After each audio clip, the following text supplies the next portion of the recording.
The views and opinions expressed on this show are those of its hosts and owners and in no way represent the views of the people, institutions, or organizations that Scenic City Sports is involved with in a professional or personal capacity. Thanks for watching and enjoy the show.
And for the first time in almost 2 years, we think.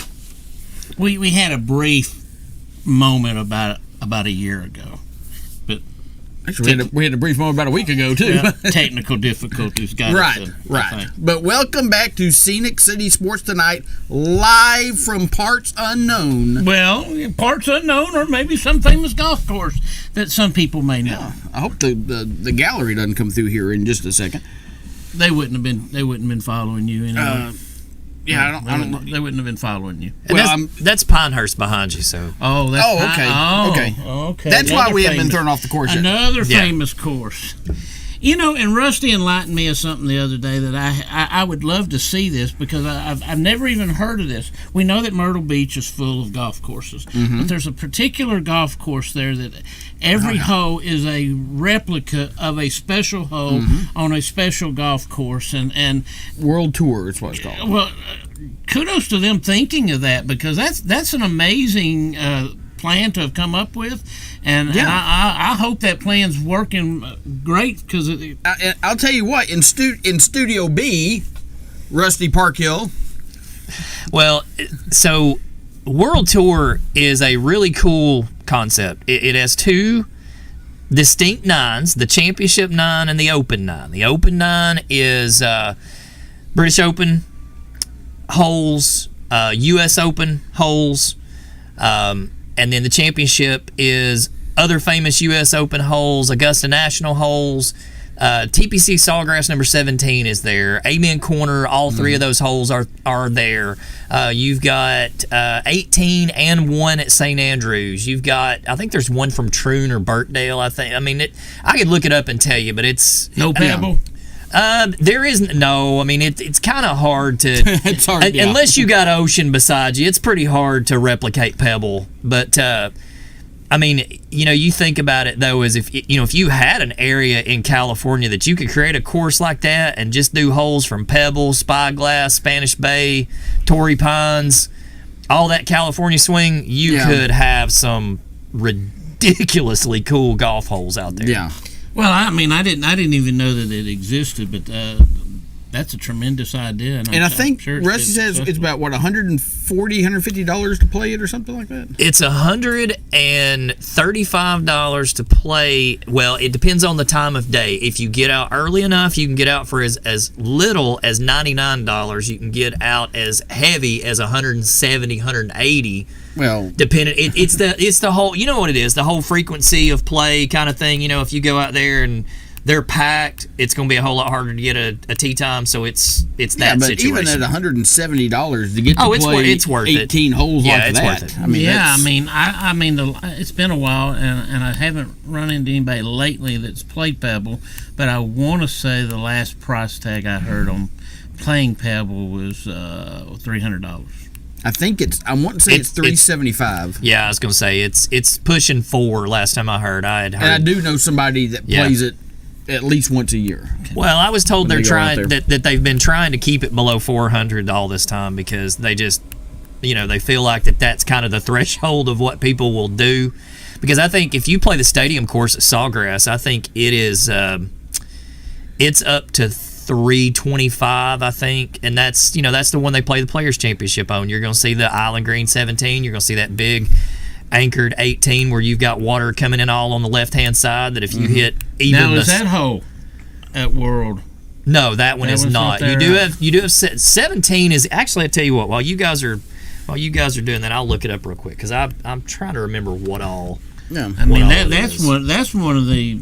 I mean, we think of all the holes that are out there, but that's an iconic hole. It is. I mean, it's from a viewership just to watch people play that, Scott, and be in awe of the tremendous shots that are sometimes taken. But to watch pros hit it in the water, sometimes you think, well, my game's not all that bad either. Yeah, and of course some of those guys hit it a little bit further than you and I, just slightly.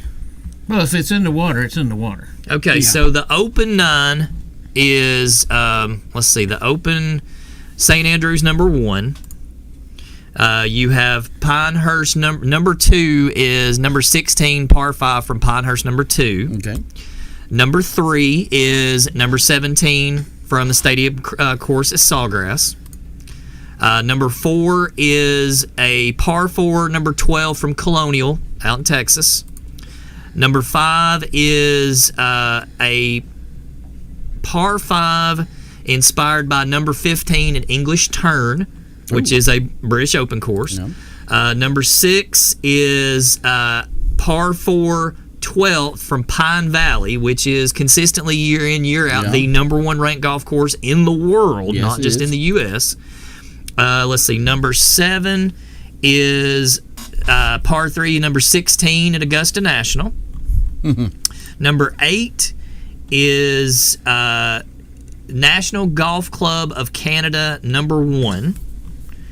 And number 9 is the closing hole at St. Andrews. So it is basically 18, but instead of coming up and seeing the clock, you would see the clubhouse, because it does have a, obviously they don't have the hotel, but it does have the bridge. Is that the Swilken Bridge? No, now it's the Palmer Bridge, I think. I think it is. I think they renamed it. I think they did rename it. All right, so then the back 9, you go over the championship course, number 1, basically what is number 9, or I guess you play them 9 and 9. The first hole on the backside is number 18 from Wingfoot. Obviously U.S. Open course. Number 2 is number 10 at Cypress Point from California. Number 3 is number 8 at Royal Troon, British Open course. Number 4 is Augusta number 11. Number 5 is Augusta number 12. Because you got to play them in order. You do. And number 6 is Augusta number 13. So you play Amen Corner 11, 12, 13. Number 7 is number 18 at Olympic. Number 8 is number 14 at Oakmont. And your last hole on the championship is number 9 at Bay Hill. Oh, okay. So, for those of you out there that know golf, I mean, literally, we just took you just by talking about where those are. I mean, that is, that is literally a trip around the world. I mean, okay, you're a golf coach, so yes, you may come close. Scott's a sports editor. One of you two may come closer to knowing. Do we know anybody that's played that course? Yes, I do. Can talk about that. Yeah, I know a couple of people that have played it. My buddy Robert's played it. I think Chris Williams, Chrissy's former karate instructor, I think he's played it. I know several folks who've played it. The thing about that golf course to me, if we're going, if we're getting into it, is this: how much would it cost you to play every one of those courses to be able to play those 18 holes? First of all, you couldn't. And travel. No, exactly. And you travel. never because Augusta is not going to let you just come in there. Hey, we're just here for the weekend. Can we play 11, 12, and 13? Yeah, exactly. Sure. Yeah, come on in. Yeah. We're fine with that. Why not? We'll fire up a grill and get you a sandwich while you're at it. Well, I mean, it would only cost you $1.50. I mean, come on. Yeah. Man. I mean, that's a bargain for whatever price it is. Yeah, and when I had never heard of the idea, and when I heard the idea, I immediately thought, man, that's spectacular. And I know how many golf courses and what Myrtle Beach has grown from. Like, golf courses has become the number one reason that folks go out there, more so than even the beach itself, I guess, in today's time. But that's a good idea. That's a good idea. I applaud them for thinking we should get a tract of land and do a Great Value World course. Great Value World Tour. It's you got sort of like the par 5 at Baltusrol, but not really. I'm gonna have Concord number 18. I was about to say if you got a Great Value 18 in Chattanooga, you got like number 1 at High Point. Because I've been trying to drive 18. Oh, I forgot about High Point. Yeah. Yeah. I mean, okay. So Scott, you're a Walker County guy. Rob, you've lived here most of your life, and you may remember this too. Was there not a little par 3? I mean, I know about the par 3 course that used to be up here on Cedar Lane. That's the graveyard now. Yeah. Okay, I know about that one. I remember that one. Was there not one down in Rossville? Like, if you go down the new, as we all still refer to it as new 2A. Yeah. Just before you would turn to go down to down to McFarland to go to Mission Ridge right there. If you turn back to the right, was there not a golf course up through there, like a little par 3 course or something up through there? I swear there was. I don't remember one right there. Now, driving range or something. There was something there.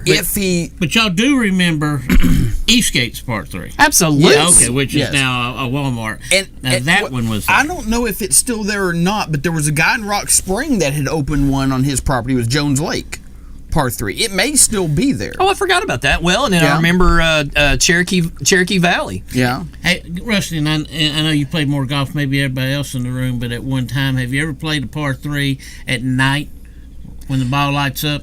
I did that at down, and that's challenging. Even when I knew the yardage and I knew what I could hit, that never was working out anything like that. I've never got to. It's something I've always wanted to do.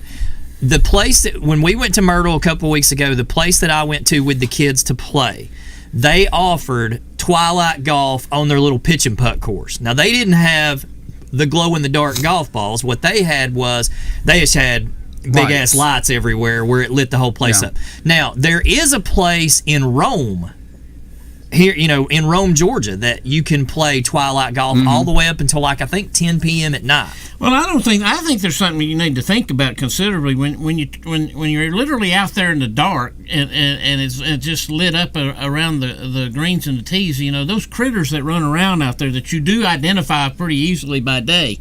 Yeah. And you won't see them by night. Oh, yeah. That I don't know if they give thought to that. I remember playing before it became Trenton, it was Air Castle, and you could play all day for $20. And I remember me and my stepdad had gone up there and played 36 holes, and we were on playing 9 for the 4th time, and I hit a beautiful approach into the green, and there's no lights, and we're out there in the middle of the woods, and he's like, I can't find it. I was like, I don't care. I said, I hit it good. I said, you go find the flag. I will find this ball. I'm going to put this thing out if it kills me. You could barely see the outline of anything. I think I got it down for a 4. And we're a week out from the one of the, if not the greatest weeks in golf last week, and we everybody in the world was pulling for Tiger Woods, but I loved where he was sitting after round 1, but I was concerned round 2, 3, and 4 would be an entirely different story, and I have been there, and it is a hillish place, beautiful place, but it is a hillish place, so it's not straight up, but there's some long holes of walking, right. And I was concerned that he might not be able to put four rounds together, and I really don't think it was his game, Scott. I think it was that. Yeah, I think his game was fine. And I think he said that. He said, I can hit the ball. He said, that's no problem. He didn't putt very well. That was one of the main things. But I do think it probably had something to do with the fact that he was using a cane as a putter. I mean, a putter as a cane a couple times. And walk around. And I think he brought his own mini vac crew with him there to try to get that leg ready for the next day, but 4 grueling rounds of that. But he jumped right in on the British Open, and I wasn't surprised by that because, again, no heels. Yeah, no heels. Just keep it out of the bunkers. So he may play that game entirely different. My wife asked, well, why can't he use a golf cart? And I thought, if I got to explain this, then I'm going to be here all night. Well, but they, the Supreme Court made the ruling. Casey Martin. Casey Martin got to use one. He only got to use it. Now, and that's kind of the misconception that most people don't realize. Casey Martin didn't use that like all over the golf course. Like, he wasn't going every shot. He literally used it from the green of one hole to the tee box of the second hole. Because a lot of the golf courses, trust me, I'll bring my kid in here right now and let him tell you what it's like to walk 9 holes at Macklemore.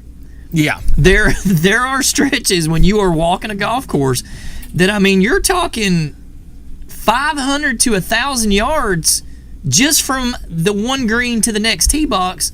And that's the thing is, people will look at a scorecard and they'll go, it's just 6,400 yards. Well, yeah, it's 6,400 yards if you're counting just from tee to green. You're not counting from green to tee. You're not counting if you play military golf like most people do, left, right, left, right, left, right. It's a completely different thing. 6,400 in a straight line. It's 6,400 in a straight line. And that's the thing. I think a lot of people could get behind on the PGA Tour. Once a player reached, at 50, you get to go to the senior tour. Okay, if at 50 you can go to the senior tour, well, you know what? If you're still on the regular tour and playing competitively at 40, I think at 40 years old, you should be able to have a cart to take you from tee to green on some of those longer walks. Yeah. Is it a little bit of an advantage against the rest of them? Well, sure it is. But you know what? The rest of them also have 25-year-old legs and can hit it 40 yards past you. Right. Well, in this situation, I mean, we know his predicament that he was in, and let me ask you a question: if that came to a vote, if that came to a ruling, you think the other golfers would have said, "I understand. I'm sure. Let him have access to that." I think because they know his game. They know that he could have played possibly well enough to win, but they knew what he was handicapped with, too. They do know that, and they also know the fact that every tournament that he is out there in the flesh and walking those fairways with them is beneficial to all of them. Yeah, there's no They question know what that. he's done for the tour, Television ratings, the prize pool, everything, and I don't think very, very few of them would have a problem with that. The one person I think that would have the most problem with it is Tiger. Because I think Tiger respects the game so much and respects Augusta so much that I don't think he'd do it. Mm-hmm. But if they just said, look, you can just take it from one tee to the next tee, he might have said, he might have relented eventually. And there's a handful of golfers that we can get in this club of talking about the impact that they have meant to the sport. Going back to Arnie and Jack and arguing who's the best ever. But you can certainly make that argument, even though the Tiger hasn't caught Jack and may never catch Jack in those final four majors. I kind of wonder if it'll ever happen for him. But has he impacted golf more than anybody, Scott? Or is some of the predecessors out there before him are the ones that I was just thinking that because before you even brought it up, because I thought that's where you might have been going. It's hard to say that he hasn't had the biggest impact on golf in the history of the world or the history of the sport. But I think if anybody could match what he did, it was Arnold Palmer. Because he's the one that really made the sport a television sport. Yeah. I mean, a television sport more than anything else because of the way he played. He went for broke, and he had that that loopy kind of swing that everybody. But what about the ones before him that mastered the game and was who they were? They were good players. They introduced the game basically. Yeah, but I think Arnold Palmer is the first one that brought golf to the masses. And it was Arnie's Army and stuff. Arnold was an everyman. Yeah. I mean, who's your thoughts? You think it's? I mean, Tiger obviously not the best player, but who had the biggest impact? I think it's Tiger and Arnie right there together. I mean, yeah, I could go with that, but see, I would bring there's three that I would bring into. Four, really. There's four I would bring into thought process, and two of them will probably surprise you a little bit. One of them is Gary Player. Gary Player was a phenomenal golfer, but he was an international talent. True. And he started to bring the world into play. Now, Gary Player was South African. He looked like everybody else. He was just, if you didn't know better, you would think he was just a regular old white guy out there playing. Right. But then came Lee Trevino and Chi Rodriguez. So you bring a whole new Cha Rodriguez. Cha Rodriguez, as Les Nessman would say on WKRP. But with those two guys, you bring a whole new segment of the population starts paying attention to golf. Mm-hmm. And then we get Tiger.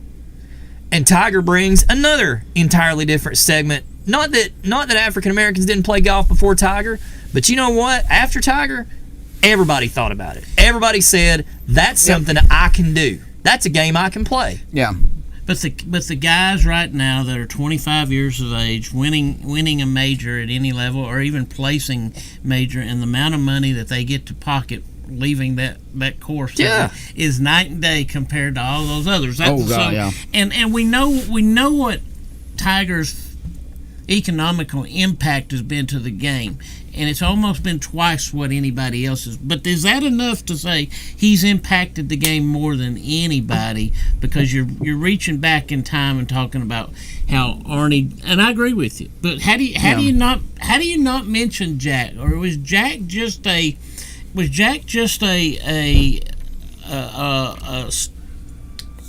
better player than Arnie that just came along and the impact was roughly the same? Okay, so yeah, I think so. I think go ahead, Scott. Jack was a phenomenal player, obviously. One of the two greatest players of all time. But I don't think he necessarily impacted the game like Arnold Palmer did, because when he first came out, his name's on a lot of logos out there. Yeah, it is. It is, but the crowds were behind Arnold Palmer. And it took them a while to warm up to Jack if Arnold was out there, because Arnold was still the king. So Jack was a heel for a while. Oh, in a way of speaking, yeah. He was trying to be. He was the heel that just was going to carry the belt for a long time. And he wasn't. He didn't go out there and intentionally. He wasn't the transitional champion. No, he wasn't Ronnie Garvin. Look, I'll put it like this: Jack Nicklaus is the greatest ball striker ever. It's not even close. Tiger Woods is a phenomenal golfer. But if you go back and you look at Jack's record, not only did he win 20 major championships, he finished second in major championships, what is it, like 67 times or something? Or, I think it was like 18 times. It's like 18 or 19, it's 20-something times, whatever. All the time. But I mean, he was always in the hunt. So, yeah, he did. I guess an interesting thing to look at, who back in Tiger's period and Jack's period, who owned number one the longest? Jack. Well, I mean, it's probably about half and half. But, I've always said this about Tiger, and I've always been amazed about what I'm saying. For the guy that was number one in the world for a long time, how he missed fairway after fairway. But yet the second shot was the crazy, the Houdini part, because he's over there in the woods amongst the pines, and then the next shot's 3 feet from the hole. That was his game. And then he would sink putt after putt after putt and after he was a putt. clutch putter. Let me tell you somebody. Let me. He might be the best clutch putter. Let me name two other people out there to me that you could make an argument probably had as big of an impact on golf as anybody. Number one, I'm going to follow. No, that's not the case. Number one is Karsten Solheim. Karsten Solheim, for those of you that don't know out there, is the gentleman that invented Ping. P-I-N-G, Ping. He is the gentleman that invented that company. The golf company, not the sound. Yeah, exactly. But he was the first man to realize maybe everybody can't hit blades. Maybe blades aren't the way we need to go. And he began to experiment with that. And then later on, a gentleman named Ely Callaway came along. Yeah. And said, you know what? I'm going to build a golf club that everybody can hit. Well, I'm glad you're saying that, because, from a standpoint of going back to Arnold, Jack, and even before that, equipment-wise, Scott, what they were playing with as opposed to what Tiger and that bunch is playing with, and that's another story. My grandfather gave me my first set of clubs, and it had a persimmon driver, a persimmon 3-wood, and blades. And I probably to this day, I was like 18 years old. What was your first set of irons? They were I want to say Wilsons or something. Mine were Palmer FTD blades. And I had a set of Palmers right after that. I bought a set of Palmers. Mine were Nicholas Spalding. Now they weren't blades. Oh, there you go. They had the grooves and everything, and they were a little bit bigger and stuff. But those original ones. By the way, those was my last set of blades too.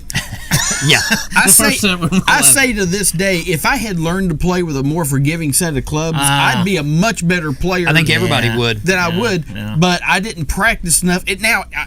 By the same token, if I could have got out there where I could hit those blades consistently, that'd been great. I've made this argument before, and I've brought baseball and I brought softball in it, but certainly golf is of those three sports. Are some of the most, I won't say they're the most, but they're some of the most expensive sports to get your kids involved in. One, equipment is expensive. Two, being taught how to play those games by somebody has some an additional expense. But the biggest thing is time consumption. Yeah. Because if you're out there on travel ball teams, people know that girls traveling, boys traveling, there's the biggest consumption. But it's the same way with golf. You know, when a person like the three of us maybe get mad at our game inside, and we hadn't played in 3 weeks, well, who are we really mad at? We mad at our game. We mad at the time we didn't invest in trying to get a little better. And those guys have done that. I mean, and you know that you're coaching golf now, and you know how expensive that sport is. Rusty. It's crazy, and if you don't have, you know, and I say this from a place as a public school golf coach, if I didn't have awesome people out there that are willing to take a look at my kids and donate to my program, we wouldn't even be half of where we are right now. I mean, if you, and I'm not going to identify any schools or anything like that, I will just say it this way. I took my team out for a match about a month ago, and we went to a local golf course, and there were some Tennessee schools there, and it was middle schools, okay? And I've got my high school team, and another North Georgia team had their high school team out there, and we've got our kids out on the driving range, and we're warming up, and we're hitting pretty decent. I mean, we have public school, high school kids, some of them that have played a lot, and some of them who haven't played much. Mm-hmm. And we look over there, and there's about 25 middle school kids out there playing that are just absolutely striping the ball. Because these kids have probably had a golf club in their hand since they were old enough to breathe. Mm-hmm. And they've had, you know, lessons, and they've had, like you said, it's like everything else. If you've had the time, I'll give you a good example. Watching last night, I was looking at some stuff, as I do fairly regularly, and I saw Tiger's got a new teaching lesson series that he's going to start doing a little bit at a time. And they had him on the course, and he's talking, and he's like, yeah, you know, he said, I've got my lob wedge here in my hand, and I hit my lob wedge 99 yards, which, first of all, I was like, good God, a lob wedge 99 yards. But, you know, he's like, and I hit my lob wedge 99 yards, and he goes, and I'm sitting out here in the fairway, and I look at this shot that I've got, and this shot is 74 yards. So I'm going to hit this ball 67 because I know where it needs to land, and I'm going to play it to release. Now, for us and an average golfer, it is just, you know, I'm going to make as good a contact as I can make it. I'm going to try to hit it straight, and wherever it lines up, it winds up. But, I mean, this guy's good enough that he can go, okay, I'm going to hit it. I'm going to carry it 66 yards. It's going to release 5 to 7, you know, it's maybe 5 yards, and I'm going to leave myself a 13, 14-foot putt for birdie. Well, and the girls that don't do this, Scott, that don't play competitive softball, then they get to their high schools and they're maybe scratching their head. Why ain't I one of the stars of this team? Same thing with boys baseball. Same thing with a young golfer there. He's not a young golfer anymore. You got to play the game to learn the game and understand the game. And that's somebody that's telling us dummies what not to do. But it's the same thing in baseball and softball. But that's the time consumption of those sports. Now, I'm not knocking off on basketball or football, Scott, but at the same time, you can find that 14, 15-year-old young man in that hallway, and he can go out there and he can be one of your possible better ball players in a short period of time. But you can't get away with that on those other sports. No. You can't go find that 15-year-old in your high school and come out and get him to be a really good baseball player when he's never done it. And Rusty, you got that same. Well, what can I get you up to speed with? What can I get you doing? And that gets into, you know, sports like football and basketball, all you need is a ball. If I've got a football, I can go out in the backyard, and if I want to be a wide receiver, I can go out in the backyard, and my dad or my uncle or my mom or my sister, my brother, whatever, can throw me passes all day long, and I can stand out in the backyard and try to catch them. Same thing with basketball. All I need is a ball. I mean, Lord, I can hang a peach, you know, as old General Naismith did back there, you know. I can hang a peach basket on top of a pole and throw a ball through a hoop. Or I can teach a kid. I can teach a kid how to go get the quarterback. Yeah. He's better coming off the end than anybody else I got, and maybe he hadn't played the game. But those sports, no disrespect. No. I mean, if the kid was playing it at an earlier age, chances are he's going to be one of the better players in high school. I understand that. What I'm saying is, you can find somebody a little bit late, and those sports still you might can find, still get it. Those other ones, the challenge is way uphill. Yeah, well, I mean, I'm sure, we could call our good friend Matt Holden that coaches over at LFO, and say, hey, listen, what's the odds that you find a kid in sophomore year and he can help that's never played baseball and he can go out there and help you? And he's probably going to tell you slim and none. Slim and none. You can call Lauren Dyer and ask her, hey, what are the odds that I find a girl? And she'll be like, no. That ain't happening. Yeah. Especially not in softball. It's a progressive sport from the eye and hand coordination, and the swing as well. But that's the same thing in golf. I'm sure, Rusty. Just that's why you can go out there and find a 12-year-old that's better than the 18-year-old because they've been playing the game. You could probably start playing golf when you were 18 or 19, and you might be really good by the time you're 40. Yeah, but it's not going to help your high school. Some people are natural. You're not going to help your professional career out if you were going to have one. Some people are natural and they can take to the game and they can play it really well. The problem is, and we're all guilty of this, is once everybody gets to a certain level, we stop thinking about just hitting the ball straight and trying to score, and we start trying to think about all the ways that we can complicate it. Mm-hmm. Well, I need to hit a fade here. I need to hit a draw here. I need to make this one back up. I need to do this. And you wind up, there's actually a stretch in your game that you will make yourself worse.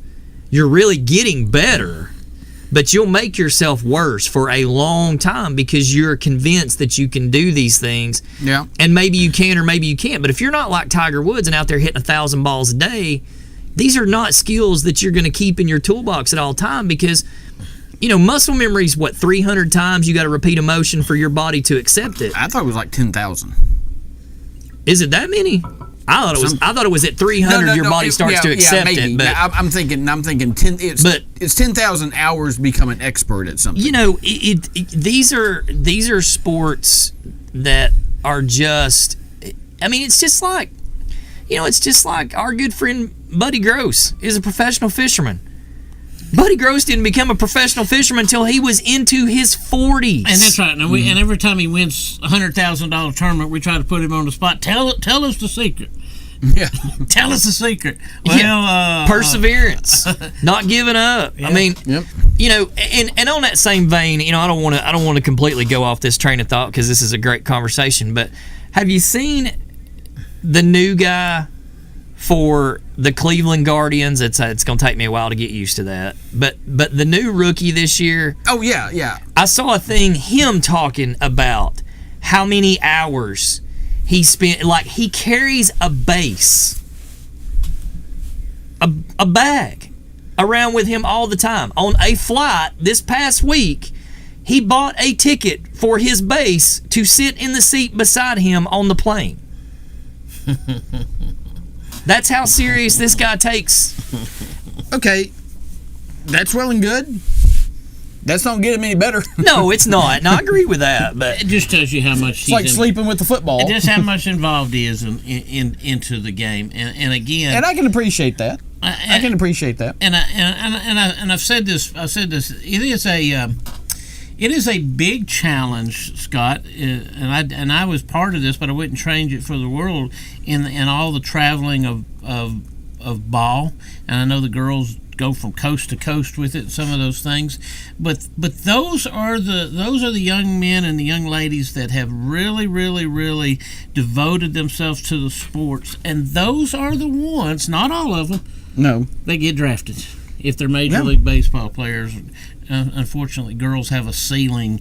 Tragically, they bust their tails just as much to become a college ball player, but then the ceiling kind of ends. In the boys' world, it ends when your talent ends to a certain extent, or you just didn't get seen by enough of the right people, maybe.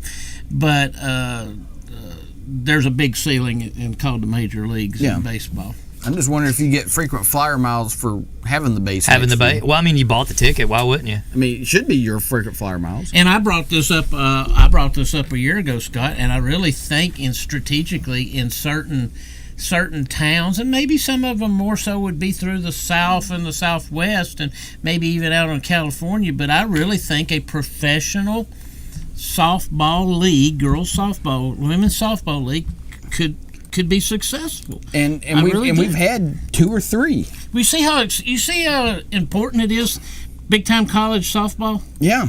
And we see how these girls travel all their life and all that. It's a shame that there's a ceiling that ends. Yeah, and I don't know why a successful fast pitch softball pro league has not caught on. I don't know if it's just there's not enough sponsorship and money behind it. But you look at what college softball ratings are going through the roof, attendance going through the roof, and it doesn't make any sense. And let's look at those schools that there's not something else to do after that. You don't think maybe Norman, Oklahoma, couldn't have a program, or somewhere in the state of Alabama, or maybe somewhere in central location of Georgia or Florida?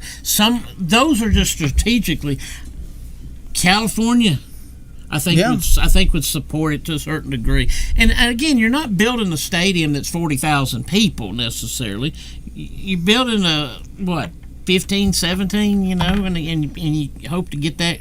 Well, some of those places, and they're adding seats to some of these places. I mean, the attendance is drawing more and more and more. So Texas, obviously, I should have mentioned them. I'd like to see that. Hey, let me ask you a trivia question. Uh-oh. Aha.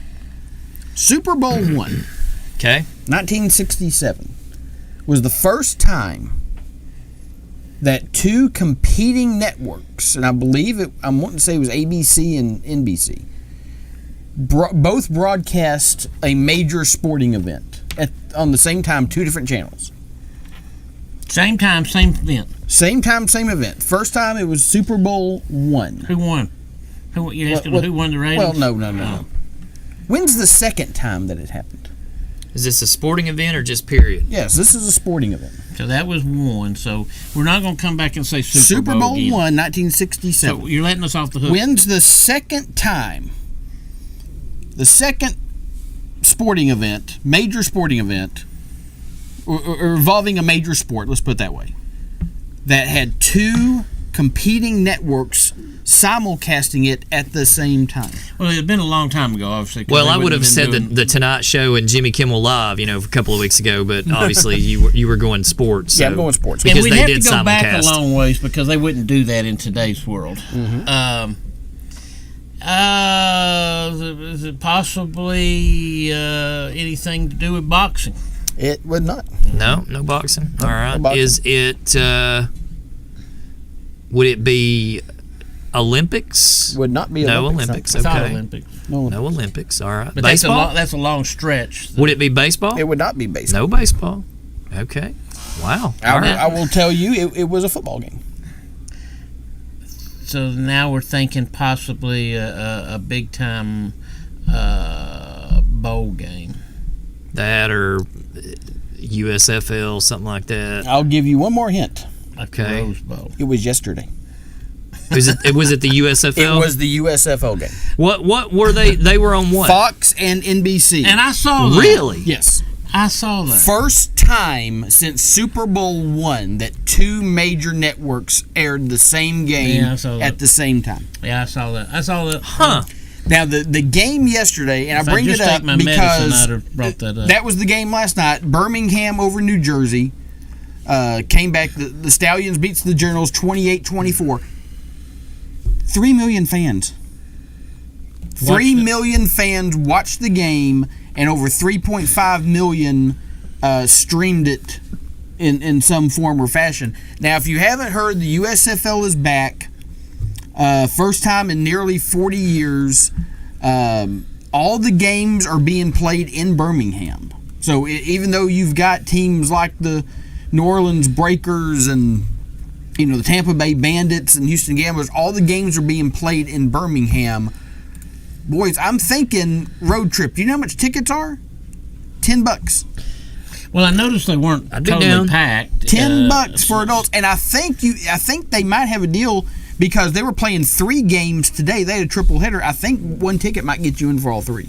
And is Birmingham the closest? But that's where they're all being played. Oh, they're all being played. All being played in Birmingham. What do you think? I mean, All you being remember played. the USFL. What do you think about it being back? Well, I mean, Reggie White was drafted by the USFL. Herschel Walker went to the USFL. Brian Sapp, Jim And Kelly. Scott, help me out. Are they using Jim the Kelly, same? Doug Flutie, Steve Young. They're using the same name teams. They are for right now. Now, apparently, the original owners or whoever bought the USFL is kind of embroiled in a lawsuit right now because they don't want the names and Even though logos they're gone. being used. Even though, I mean, Wonder what kind of. right now They're just mad about the being money they used. lost once upon a time. Probably. Right now, they're being used.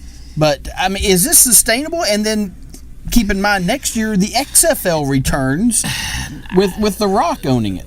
I always think Man, I don't know, Scott. I think there's too much of that. We've watched this spring, early summer related football not make it before.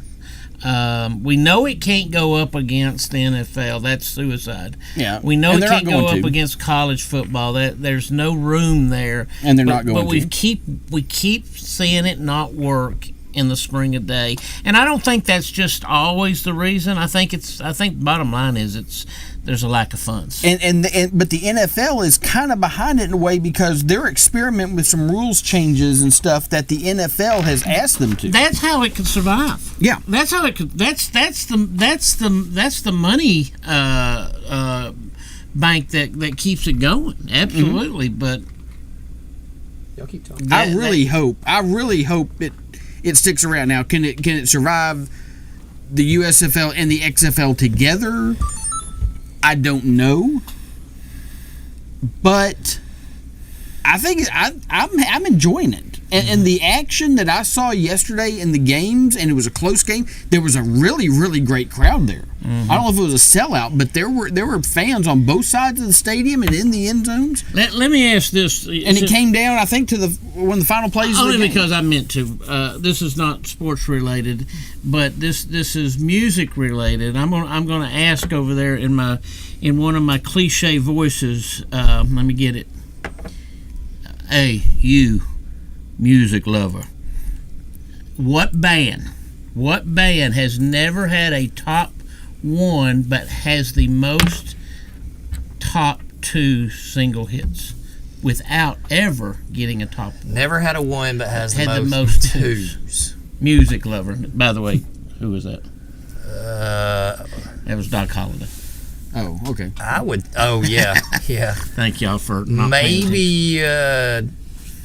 You probably won't get it. They were popular, but their 2s were really strung together in a short Specific period of time. period of time. I mean, No I would- number one. Zeppelin had a is. bunch of- I would think Zeppelin, but 5 number 2s with no 1s, 5 number 2s and no 1s. and you have to go back a ways. Got to go back a ways. Well, obviously it ain't the Stones. I'll say Aerosmith. Scott, I know you got a guess at least, because he would get the buzzer of no. 5 number 2s. 5 number. Holding no 2s. 1s in a short period of time. Short too. period of time. That's throwing me off. I'm trying to think. They were of who- really hot for a period of time, obviously.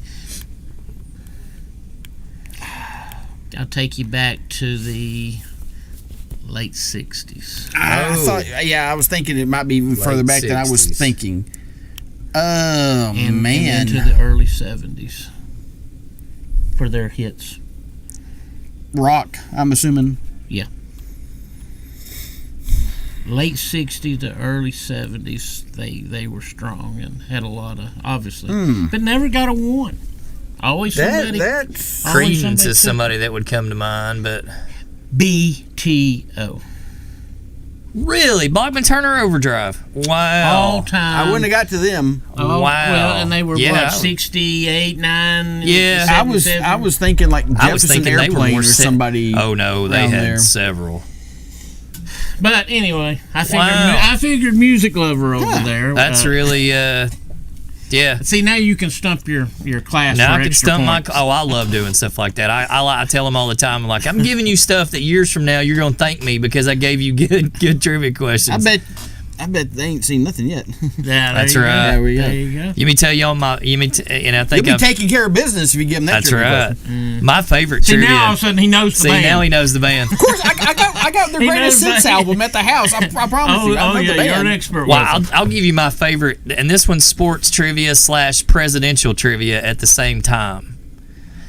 So, Abraham Lincoln, 16th President of the United States, was a well-known Power forward. amateur wrestler. That's right. He was. That's, Yes. I may be on this one. Do you know what his career wrestling record was? It's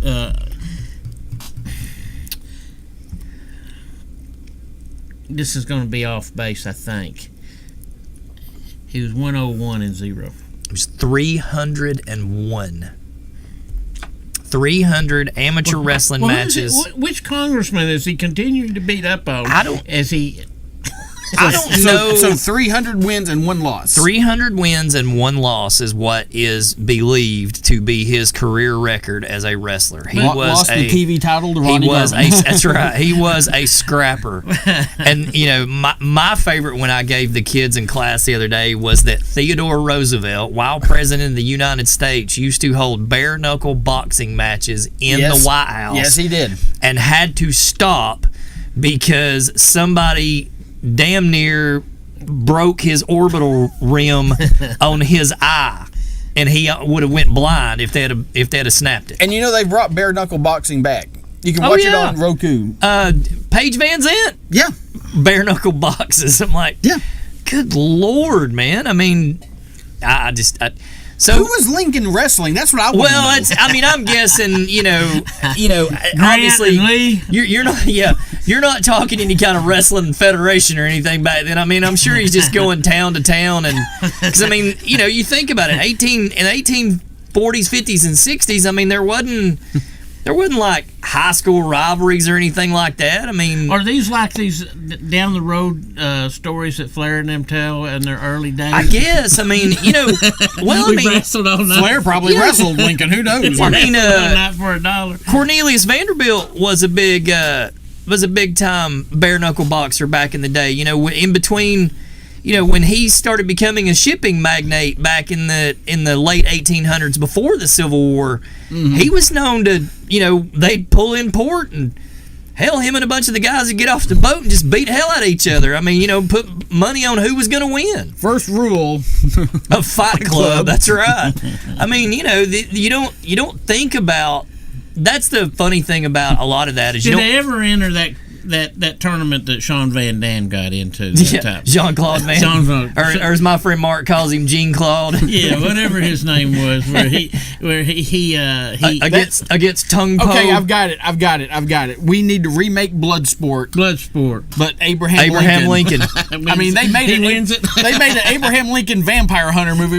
We can do Bloodsport. I told Bo Lincoln. Cam- So Abe takes out Jean Claude. I told Bo Campbell about that the other day, and he goes, "You think that's where the inspiration for that Abraham Lincoln vampire hunter came from?" And I was like, maybe. I don't know. And who kept the records? Yeah, I mean, you know, who was the guy back there going, "Okay, that's 375," and Abe had a hype man out front. And well, I mean, I'm sure it's probably state fairs. that's what I'm thinking. You know, strongman kind of. I mean, if Yeah. if you've seen him, I mean, he was a big old tall burly dude, and they 6'5". have in the National Archive they have a pouring or a mold of his hands.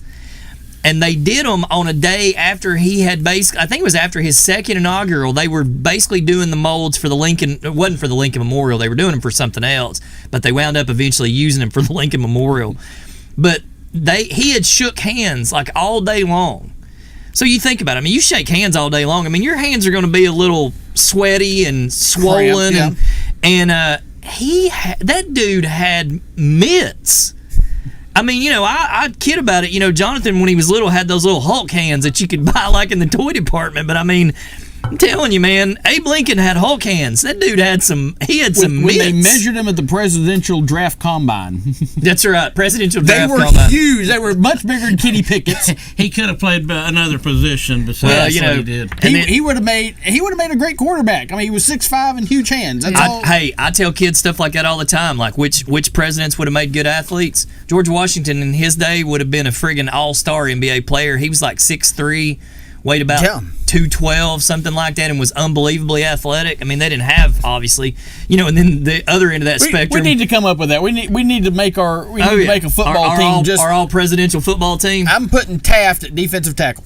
Well, hell, Gerald Ford was an All-American at Michigan, so I mean, you know, he was pretty good. Well, Taft's just big. He'd just take up space. Well, you know, our water boy is The James. man got stuck in a bathtub one time. James Madison's the water boy. I mean, he was all of 5'4", 100 pounds. But let me tell you why you better have Nixon. He's the kicker. Nixon on your side, because if you want the other team's plans, That's right. Nixon's got you. He's got your Nixon's back, in buddy. charge of scouting. He's got it right there. He was the Bill Belichick of his day. he's going to get the plan from the other side. I'm telling you, there have been some, you know, the God, I've missed being together. yeah, the Kennedys were great athletes.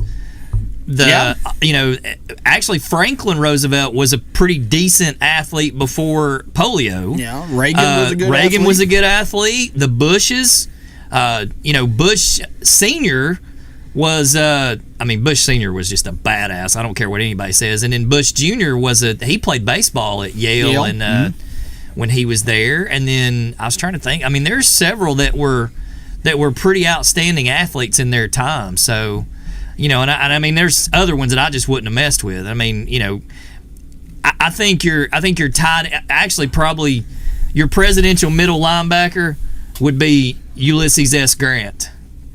That dude is just that cold-blooded killer that would be standing there in the middle waiting on you when you come around the corner. That's a pretty good pick. I don't know if he'd go from sideline to sideline and get anybody, but I'd draft Millard Fillmore first. Millard Fillmore? I want the all-name team. The all-name team. I'm telling you, man, some of those guys, you know, you could make a case. I mean, there's some of them that would have been Martin Van Buren. I mean, you know, John Adams. No, I mean we wouldn't even put him on the team. Hell, they all hated him. Jefferson we wouldn't even put him on the team.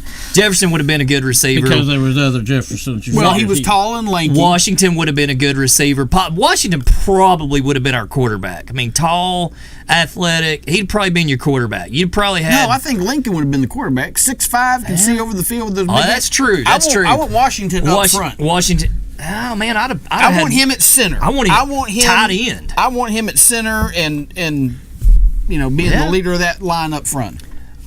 That's a. But I'm gonna let you know something about Washington. He don't like the position you're gonna put him in. He's gonna start a rebellion, and he's gonna, he's gonna get to the other position. That is true. And he would be a reluctant hero. He never was really much on all that. He wouldn't have wanted any of that. But there again, that's why he'd be the perfect offensive lineman. It just quiet, go about his job. Yeah. I mean, there's a few guys. You know, I mean, people don't even know. You know, like my favorite presidential one of all time as far as a description is Millard Fillmore. Literally on his White House profile or his presidential profile literally says a rather uninspiring man is how he's described on the White House You've website. heard of Dave Barry, the humor writer? Oh, yeah, okay, yeah. There's a book called Dave Barry Slept Here. It's a sort of history of the United States, and he's just having jokes and making fun and all this other stuff. And it said highlights of the Fillmore administration. Number 1, the Earth did not crash into the sun. Yeah, that was it. Now I'll tell you, Andrew Jackson, safety. Yeah. Why you say? Because he had a mean streak. Because he had a mean streak. And he'd have been the hitter. Hit you. He would have been the hitter. Well, I'm going to have to take a crash course back on all the Jackson would have. Andrew Jackson would have been the strong. Their high school habits prior to. He was our Ronnie Lott. He would have. He would have been your strong safety. He was. And then if it comes right out to him, we could delve into famous generals And I mean, give me William Tecumseh Sherman as a fullback. I mean, he cut a swath through Georgia 50 miles wide. God knows he could go through an offensive line. I'd say maybe. Again, I want Grover Cleveland just for the name. Yeah. I don't know what I'd do with him. Maybe an outside linebacker or something like that. I don't think he could play corner. I mean, you get Polk might have been a corner. Yeah, well, I mean, Polk was a soldier, so I mean, he would have been, he would have been probably pretty, John Quincy Adams, he would have been like his daddy. I don't, those may be two of the most unliked men ever in the history of the office.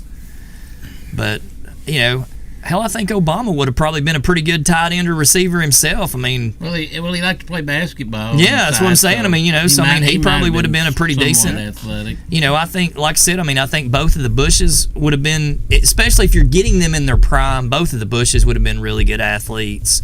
Reagan was a phenomenal athlete. I think Reagan played some college football, didn't he? A little bit here and there. Yeah, I think. And I mean, he was the Gipper. I mean, come on, man. Now the Bushes owned. He could act like it if nothing else. They owned the Texas Rangers at one time, yeah. But Trump owned the football team.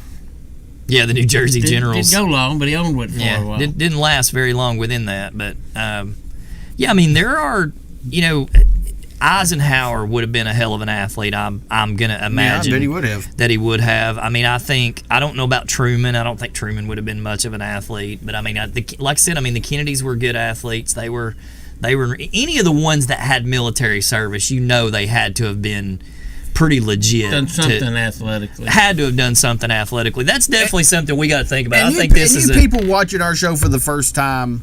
Yeah, this is the kind of stuff we get this anywhere else. Anywhere else, buddy. This is strictly here on Scenic City Sports.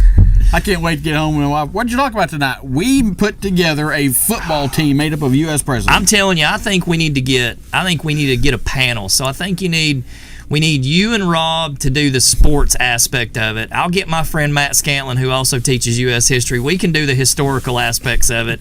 And then I think we need to get in touch with our buddy Corey Forrester about coming in and do the comedy aspects of it. I definitely think that we could have some fun there. We need to do this. And somebody's got to be the coach, and somebody's got to bring a couple of those guys in and say, I'm sorry, but you weren't cut out to be in this sport. You're cut. Eisenhower could be a player coach. Is he? You think he's man enough to stand there and cut somebody if it just? I think FDR probably could have been. Well, Trump could do that. FDR probably could have been you're not good enough. He probably would have been a pretty decent coach if you think about it. I mean, the man served 4 terms. I mean, he wouldn't have been as much. Obviously with the polio and everything afterwards, he would have probably been a pretty decent tactician because he had military background as well. He's assistant secretary of the Navy. Woodrow Wilson probably was a pretty decent athlete. But what was Ford All-American at? Offensive line. Offensive. Oh, well, we can't move him out of his All-American status. No, we need 5 linemen. Yeah, here's your trivia question. Scott probably knows this one. You know that his real name was not Gerald R. Ford Jr. He got a bogus name given to him? No, he was adopted. Oh, he's adopted. Mm-hmm. Okay.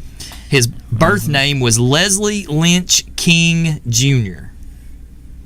And his mother was married to an abusive drunk and left that man and married Gerald R. Ford Sr. And he was adopted by Gerald R. Ford Sr. and became Gerald R. Ford Jr. And you would learn this if you took Park Hill's U.S. history class. Absolutely, you would. You would know these things. Well, that, and he's also the only president never elected. What time of day does that class? I just got a text Lord. From a reader, or from a viewer who I did not think would be watching the show. How did you get on this topic, presidential football team? What do they think? Read my text. Because high school football that's from my wife. On right now. Oh, hey, that's good stuff. How did you get on that? Honey, I don't know how we got on it. How did we get on it? I don't know. We said everything we could say about you golf. said Lincoln having big hands. And I said he would be a great quarterback if we had a presidential And then we started talking about which one of them were decent athletes. And there it went. I mean, absolutely. I think obviously we got summer coming up, and there ain't a whole lot goes on during the summer. We had 45 men, 46 presidents. Well, what do you got to have a roster? You got to have 53, so we'd have to round it out with some VPs. Yeah, we'll have to round it. Well, yeah, we could take some VPs. We have to recognize a VP. Maybe a couple of prime ministers from another country or something like that. Yeah. Were they allies? Well, I mean, give me the two. what's the two old boys Yeah, from they need to be allies. the two old boys from Ukraine? I mean, they're in leadership positions. The Klitschko's. Yeah. They could probably be pretty decent offensive linemen. I mean, hell, they're professional boxers. Okay. Churchill, There you go. no, That's right. Well, Churchill's built like an offensive lineman. I mean, he probably, could have, or he might have played a good 3-technique nose man. I mean, Gandhi might have been a little quick on the outside. Gandhi would have been corner. Yeah, absolutely. Hey, He's like Dion. He closes off one half of the Corner field. / punter. How are y'all going to try to get Carter his playing time? Hey, say what you want. That old man was a... No, how you going to promise Carter's family, okay, well, we're going to play 4 plays no matter what? That's right. You owe us a little bit of money, but we will get him in when we're up 4 touchdowns. He's a slot. He's a slot guy. But you ain't going to Yeah. throw it to him. Carter's a slot guy. I We don't may know, not throw man. the ball, but He was pretty legit military dude. He was a pilot and everything. where'd you I mean, put Clinton? see, that's Clinton's in charge of the marching band at halftime. He was in the band. Yeah, I was you gonna say, two ought to have Clinton's something. the marching- Y'all going to give him the sympathetic vote if nothing else. Yeah, Clinton's the marching band guy. He might have been. We're going to put Butch Jones with him. Have a saxophone exactly. duet. They're gonna have a little saxophone duet on the sidelines. Only on Scenic City Sports, ladies and gentlemen, are you gonna get this kind of analyzation. It's the Champions of Life marching band. Oh my God. Us with our 5-star hearts and our 5-star horns and. Well, I'm telling you. I mean, play obviously what we we got it. We got to round it out for the night, but I could sit and do this. Is there any other sports that we're going on? I could as sit we- and do this. Well, I mean, we got baseball that's coming back. I mean, we're a couple of weeks into the season. I think it's already kind of going. I tell you what. One last thing, real quick, because obviously we could sit here and do this all night. But one last thing, real quick. We seriously need to write this down. The thing we with need to come up. oh yeah, no, we're doing the president. I'm telling you right now, we're doing the presidential football team. Yeah. The Clayton Kershaw thing the other night. I mean, I'm telling you right now, if I am throwing a no-hitter, I think that's exactly Well, it's the way perfect he. game. It was a perfect that's game. what I'm saying. And I I think got that's 2 the- innings to go. And I think that's exactly how he feels. But you know what, Scott? We saw this a few years ago when the Tampa Bay Rays lost a series, basing it on all their numbers and their antics, and they go out there and they pull a guy because he's thrown so many pitches, and we can't go past that. But I understand what the manager was doing at this time of year. It's early. You're an aging pitcher. I know you'd like to have this one under your belt, but we need you in September just as bad as we need you right now. I'm sure that had everything to do with it. But on the other hand of it, you got to sometimes you got to let history play out, Scott. And he said all the right things, and yes, it was the right decision, and blah blah blah blah blah. I don't believe it. I don't believe it. He knew what he needed to say. Yes. He knew what he needed to say. He's a veteran pitcher, and he said what needed to be said. But privately, I'm sure he's like, I am not believing they're doing this. Mm-hmm. I agree. And his manager. And you can't just tell the manager, hey, turn around, go. Well, and I'm sure they had a conversation, about the manager gave his opinion of why he did that, and his biggest concerns was his health and the team's well-being, and I'm sure Clayton understood that from that standpoint too, but he also knew what was in his grasp in 6 outs. Yeah, how many more pitches would it have taken? And obviously he probably knew. I'm feeling 25, it. 30? I'm feeling it tonight. I have that mojo tonight. And sometimes as a manager, you've got to say, hey, I can't take this guy out tonight. You gotta. You gotta know your players. At going into the top of the 8th in a perfect game, you at least owe him to go out there and take it one batter at a time. If he goes out there and he strikes that first guy out, then he earns that second guy. If he strikes that second guy out, then he earns that third guy, and the same thing in the 9th. Clayton Kershaw don't owe nobody a damn thing at this point in his career. Yep. He's done everything that he could possibly do, and he deserved to be able to go out there and do that exactly. Yep.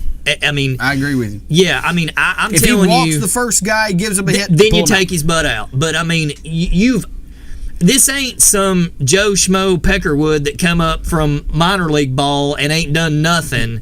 And you go, I just don't know if you got it. You got to understand how many more legitimate shots will he have at that situation again in his career. And that might have been it. That might have been it. Well, guys, I'm gonna let y'all close it out, but I think that's for our first show back in a long time. I think this went about as good as it could possibly go. If y'all are okay with it, Sunday nights work absolutely awesome for me because we got the time to actually sit in here and have some fun with it here in Parts Unknown. Next Sunday, which will be a problem because I will not be home yet. Yeah, we have a vintage baseball game. We'll figure it out. Doubleheader. Matter of fact, we're playing at the Hermitage. We could go Monday night or something if we need to, but we'll everybody stay in touch with us. Publicly thank the people from Hamilton County and Sale Creek for that big event we had up there yesterday. We had a whole lot of people up there at the old McDonald farm watching us play vintage baseball, an exhibition game yesterday for 9 innings, and got some new fans. Had a bunch of kids came out and was watching, asking questions and stuff. So we had a blast. And Rusty, recognize the 2 new sponsors that we've been able to air. We've got 2 new sponsors that have come on board with us. One is Home Plate over in East Ridge. We're still ironing out a few little small details with them, but I'm going ahead and running them because I've made some arrangements with them. And then we've also got our good friend Brandy Ann Robbins, who is a local realtor. Her company is Brandy Ann and Associates. Their motto is "Go big and go home," which I think is really cool for a realty motto. But we want to welcome them. Brandy and I have talked about once we get into the upcoming school year. Obviously, it's a little too late into this one to try to do anything, but we want to try to name some some outstanding female athletes as we move forward. Baseball, softball, soccer, basketball, everything as we move forward and all welcome from there. Aboard. So we welcome those folk aboard, and we welcome everybody out there back to Parts Unknown. I can't tell you how much fun I have sitting here twisting the dials and stuff and making the show look as the way it is. I've had the guys tonight at Fenway Park. I've had them at Augusta National. I've had them at Pinehurst. They're in front of the Market Street Bridge right now. Okay, I was looking because I look at the monitor. It looks like we're underwater. So. Yeah, y'all are at the Market Street Bridge, but I love being able to add all the bells and whistles again. It just makes life that much more fun.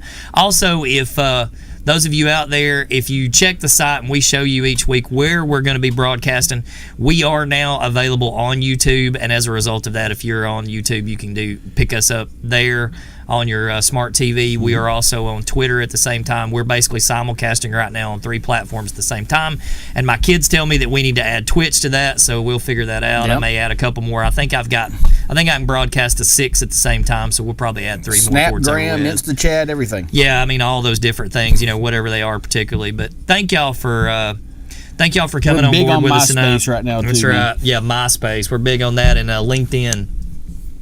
But we appreciate everybody coming out with us tonight. We love you all. We're going to run the opening again right now. Say thanks to all our sponsors, and we'll catch you guys next week sometime.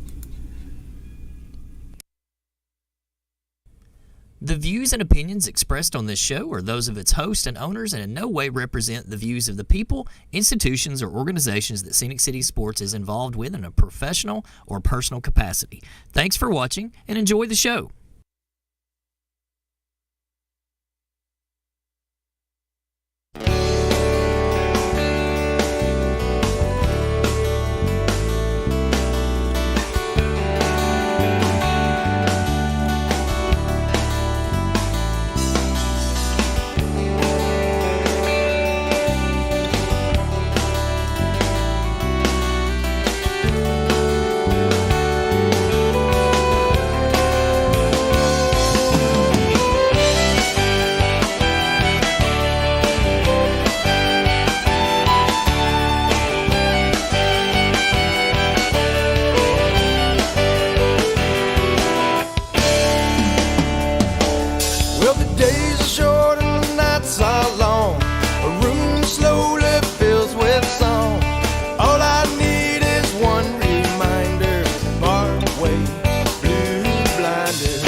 my life up on the road.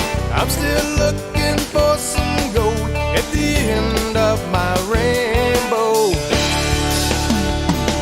Yes, and someday I will find her on a parkway blue blinder. On a parkway blue blinder. Someday I will find her. Yes, and someday I will find her on a parkway blue blinder. On a parkway blue blinder. On a parkway.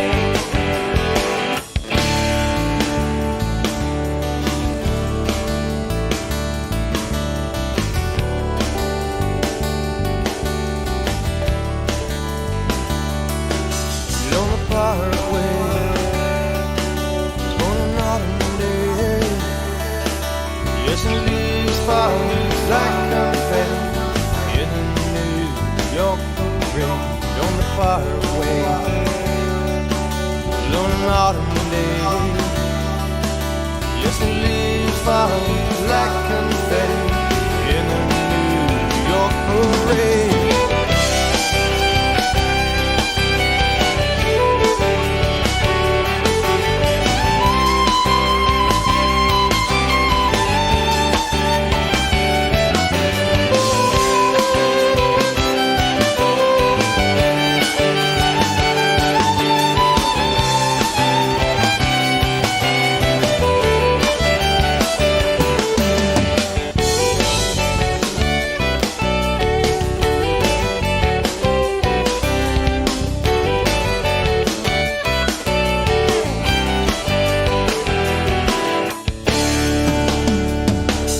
In a strange way, I know I care.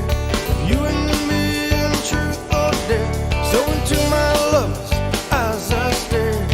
Perfect circles in a square. Yes, and some